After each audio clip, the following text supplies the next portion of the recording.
I couldn't move. My body was limp, heavy, like I'd sunk through the floor. My mind was awake, but everything else was shutting down. My son, Eli, lay beside me, motionless.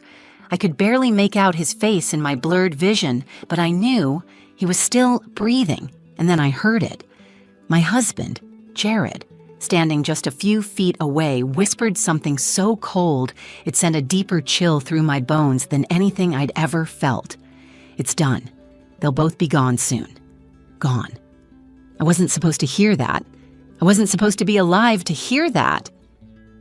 As the sound of his footsteps faded down the hallway, I fought every urge to sit up and scream.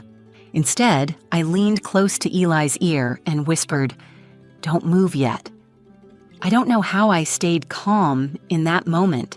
I think it was the years I spent as a nurse, or maybe it was just the primal instinct of a mother trying to save her child. But something told me, don't panic, stay still and wait, because something was very wrong.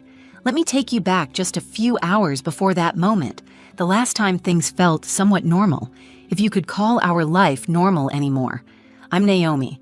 I'm 38 years old, a mom, and until recently, a wife. I gave up my nursing career when Eli was born to raise him full-time. He's my entire world, curious, smart, and always watching everything I do. We've been a team since day one. Jared, my husband of 12 years, used to be the funny one, charming. The kind of guy who made people feel special, even strangers. But somewhere along the way, that charm faded into silence. Then came the late nights, the secret phone calls, the strange absences with weak excuses. Still, I held on. For Eli, for the life we built, for the hope that maybe the man I married was still in there somewhere. So when Jared said he wanted to cook dinner for us, a rare thing, I thought maybe, just maybe, he was trying again, trying to be present, to connect. He said he had a special recipe he wanted to try. Steak, mashed potatoes, green beans. Simple, but comforting. Eli was excited. He loved when Jared made an effort, no matter how small. We sat at the table. The food smelled, okay, a little off, but I didn't say anything. Jared was watching us, smiling more than usual, almost too much. I took a few bites. Eli did too. That's when I felt the first wave, lightheadedness, the room spinning just slightly. My mouth went dry, my stomach turned. I looked at Eli. He was rubbing his eyes, blinking slowly. He whispered, "Mom, my tummy hurts." That was the moment I knew something was horribly wrong. I remember thinking, this is not food poisoning. This is something else. Then everything went dark, except my thoughts, except my instinct. I collapsed beside my son and did the only thing I could think to do, pretend. I lay there completely still, listening. And that's when I heard Jared's voice. It's done. They'll both be gone soon. Gone. Those words will echo in my mind for the rest of my life. What happened next? Even I didn't see it coming. If you asked me a year ago, I would have told you my life was boring, in the best way. We lived in a quiet neighborhood just outside Atlanta, one of those places where people wave when you drive by and the mailman knows your dog's name. Our house wasn't fancy, but it was warm, safe. Or at least, I thought it was. I spent most of my time at home with Eli. He's 11, sharp as a tack and way too observant for his age. He always asks a million questions, wants to know why things happen, how things work. I used to joke that he was my little scientist. He'd follow me everywhere, mimicked everything I did, how I stirred my coffee, how I folded the laundry, even the way I hummed to myself when I was thinking. Being his mom is the one thing I've never questioned. I may not have had a big career or fancy degrees like Jared, but I had Eli, and he made my life full. Jared and I met when I was 25. He was tall, quick-witted, charming. The kind of guy who made you feel like the center of the universe when he looked at you. He was working in finance, already making good money, and he had this way of taking charge in a room. Confident, but not cocky. At least not back then.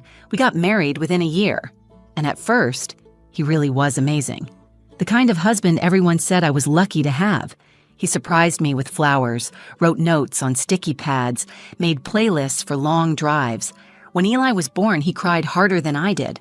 I remember thinking, this is the man I'll grow old with. We're going to build a beautiful life. But time changes people. Somewhere in the last 2 years, something in Jared started to shift. At first, it was little things.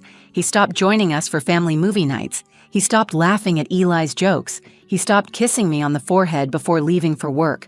I told myself it was stress. His job was intense, long hours, demanding clients. I figured he just needed space. But then came the locked phone, the whispered calls behind closed doors, the way he'd leave the house without saying where he was going or when he'd be back. I asked questions. He got defensive, said I was being paranoid, controlling. So I stopped asking. I went quiet too. For Eli's sake, I kept things smooth on the surface. Smiles at dinner, small talk, the illusion of normal. And then, just last week, something strange happened. Jared came home early, earlier than he had in months. And for the first time in a long time, he looked relaxed. He kissed Eli on the head, looked me in the eye, and said, "I'm cooking dinner tonight." I blinked. "Since when do you cook?" He shrugged. "Just wanted to do something nice. You've been working so hard lately." It was such a small thing, but it felt huge. Suspicious, even. But at the same time, I wanted to believe him. I wanted to believe that maybe, after everything, he was trying to come back to us. So I smiled. I told him that sounded wonderful. That night, I set the table with the good plates. Eli picked out music to play while we ate. Jared was in the kitchen, humming to himself while stirring the mashed potatoes. It almost felt normal again. Almost. But in the pit of my stomach, something was off. A quiet whisper of instinct I didn't know I'd need to listen to until it was nearly too late. I remember watching Jared that night standing over the stove, stirring the mashed potatoes like it was something he did every day. But he didn't. Jared had never cooked a full meal. Not in the 12 years we were married. Not once. So yes, I was surprised. But more than anything, I was trying to convince myself this was a good sign. A fresh start. I wanted it to be. Dinner was served around 6. Eli had set the table, putting out the mismatched cloth napkins he thought were fancy. He was excited. His dad was finally doing something just for us, something normal. The food looked fine. Steak, a little overcooked, green beans with too much garlic. But it was the mashed potatoes that stuck out. They looked off. Too smooth, too shiny. I don't know how else to describe it. I took a bite. The texture was strange, too creamy, almost like glue. The taste wasn't bad, but there was a bitterness under the butter. I pushed the fork aside and reached for my water, swallowing hard. Eli took a few bites, too. I watched him. He made a face, but kept eating. Jared was watching us, saying very little, just sitting there, smiling. I remember saying, "These potatoes taste a little funny." And Jared, he laughed, said something like, "Guess I'm not as good a cook as I thought." Then he stood up and started clearing his plate, before he'd even finished eating. That's when I felt it. The dizziness started in waves, not the kind that comes from standing up too fast, but the kind that made the room tilt sideways. My fingers went numb. My throat felt dry, thick. I blinked, trying to steady myself. Across the table, Eli had gone quiet. He was rubbing his stomach, eyes wide. His little fork clattered to the plate. He looked at me and whispered, "Mom, my tummy hurts." That moment is burned into my memory, the way he looked so confused, like he knew something was wrong but didn't know how to say it. My instincts took over. I reached for him, but my arm wouldn't move right. My muscles weren't responding. My vision started to blur around the edges. I could barely keep my eyes open. And Jared, he wasn't rushing over to help. He wasn't panicked. He was just standing there at the sink, scrubbing his hands slowly, like he was washing something away. I knew. Something was terribly wrong. My heart started pounding, even as my body was failing me. I realized I couldn't speak, couldn't call for help, but my mind was clear, and one word echoed louder than everything else. Protect Eli. I looked at my son. He was slumping in his chair. So I did the only thing I could think to do. I grabbed him gently and guided him to the floor beside me as I collapsed, pretending to pass out. I pressed his small hand under mine and gave the tiniest squeeze I could manage, just enough for him to feel it. Then we lay there, still, silent. That's when Jared walked back into the room, and I heard it. It's done. They'll both be gone soon. My blood ran cold. There was no panic in his voice, no sadness, just calm finality. Like this was a task he'd completed, like we were never more than boxes on a to-do list. I fought every instinct to sit up, to scream, to run. But I stayed still. And when I heard him walk out of the room, I leaned close to my son and whispered, "Don't move yet." I didn't know how long we lay there. It could have been 30 seconds or 3 minutes. Time becomes strange when you're terrified and paralyzed. All I could hear was my own pulse hammering in my ears, and Eli's breathing. Then came the sound of Jared's footsteps retreating down the hallway, unhurried, deliberate. He paused near the door, I think. Then I heard it. Click. The front door closed. He was gone. I opened my eyes just a crack, afraid of what I might see. The kitchen was empty. I gently pressed my hand against Eli's back. He tensed but didn't move. He was awake. He'd heard everything too. "Bathroom," I whispered. "Go, spit, throw up if you can." He blinked at me, scared but understanding. Eli might only be 11, but he's so smart. He crawled toward the hallway with shaky limbs. I followed, dragging my legs behind me like they were sandbags. We made it to the guest bathroom. I turned on the tap, kept the water running loud, just in case Jared came back. Then I leaned over the sink and forced myself to vomit. Everything. I dug my fingers down my throat, desperate to purge whatever he had given us. Eli did the same, tears streaming down his cheeks, coughing, gagging, but he got it out. It was working. Slowly. My head was still foggy, but I could think. Move. My breathing was tight, but no longer fading. I sat on the cold tile floor, my back against the cabinet, holding Eli's hand. "Mom," he whispered. "Why would he do that?"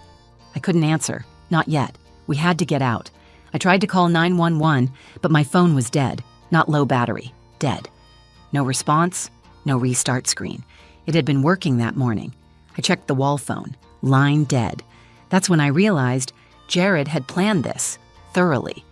"No time," I said. "We go now." I grabbed the emergency flashlight from under the sink, wrapped Eli in my hoodie, and led him through the laundry room into the garage. I had to be quiet. We both did.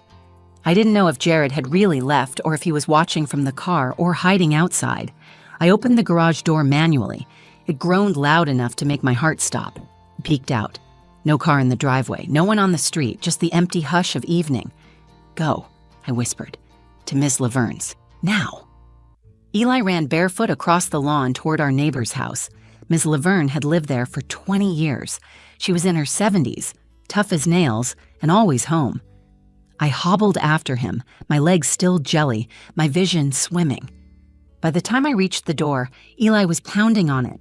She opened it fast, surprised, but one look at us and she knew something was wrong. "What happened?" she gasped. "No time. Call 911, I managed to say. "He poisoned us. My husband, he tried to kill us." The look on her face changed from shock to action. She pulled us inside, locked the door, and grabbed her phone. Within 5 minutes, I could hear the sirens, and for the first time in what felt like forever, I let myself breathe.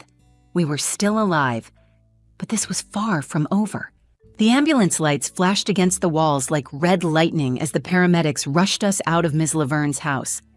Eli was trembling under the emergency blanket they'd wrapped him in, holding onto my hand like he thought I might disappear. My body was still fighting to stabilize. My vision was sharp 1 second, swimming the next. But I was conscious, alive. And so was Eli. That was all that mattered in that moment. At the hospital, they ran tests immediately. Blood work, toxicology screens, vitals. Nurses moved fast. I knew that speed. I used to move like that when I was the one wearing scrubs. The doctor came in with the results within the hour.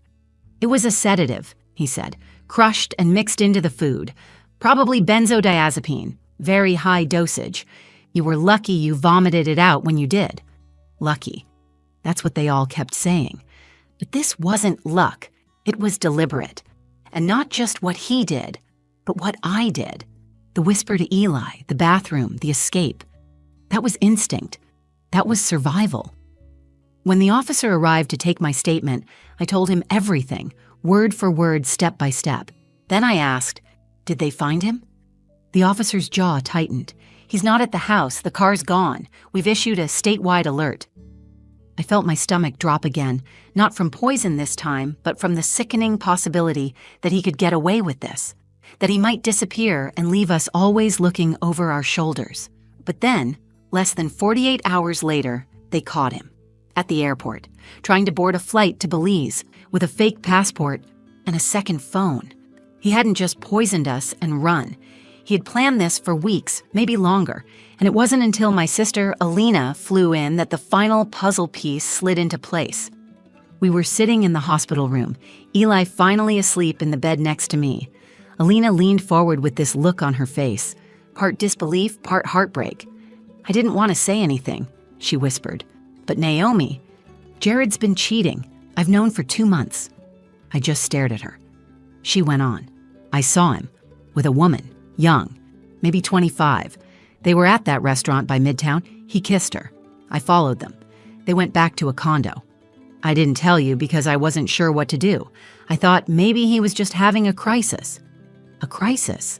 Number, this was never just an affair. This was an exit strategy, and it got worse. That woman? Turns out she came from a wealthy family.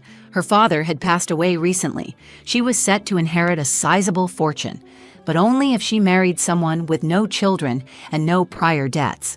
Jared, then, was trying to create that version of himself, free of a wife, free of a son, free to start over. The poisoning, the fake documents, the airport escape, it all made sense now. He wasn't just trying to leave us, he was trying to erase us. They charged Jared with attempted murder, felony child endangerment, and use of a controlled substance with intent to cause harm. He pled not guilty at first, until the evidence was stacked too high to climb out of. He's now serving life in prison, with no chance of parole. And me? I'm still putting the pieces back together. But the truth? I'd rather live in broken pieces than in a perfect lie. I wake up every morning with a different kind of gratitude now, not for the big things, like second chances or justice or revenge, but for the small ones, like the sound of Eli laughing in the other room, or the quiet click of the front door locking at night, the warmth of sunlight through the kitchen window as I make coffee in a house where I know we are safe. It's been 3 months since the night everything fell apart. 3 months since I collapsed on the kitchen floor next to my son. 3 months since I heard my husband, Jared, whisper that we'd be gone soon. It's surreal to say those words out loud. Even now, it doesn't feel real. But it was, and we're still here. Eli and I both made full physical recoveries. Doctors said the sedative dosage was dangerously high, meant to mimic an accidental overdose, something that could be explained away, dismissed. If we hadn't thrown it up in time, we might not be here to tell this story. That thought follows me like a shadow. Eli doesn't talk about his dad much. Sometimes I catch him staring out the window, quiet, lost in his thoughts. Other times, he'll crawl into my bed in the middle of the night just to be near me. I don't push him to talk. I let him lead. He's healing in his own way. So am I. We're living with my sister Alina for now. She's been our anchor, and despite the guilt she felt for not telling me about Jared's affair sooner, I never once blamed her. Because here's the truth.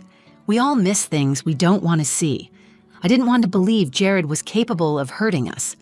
That the man I married, the father of my child, was planning our erasure like it was a business move. But he was.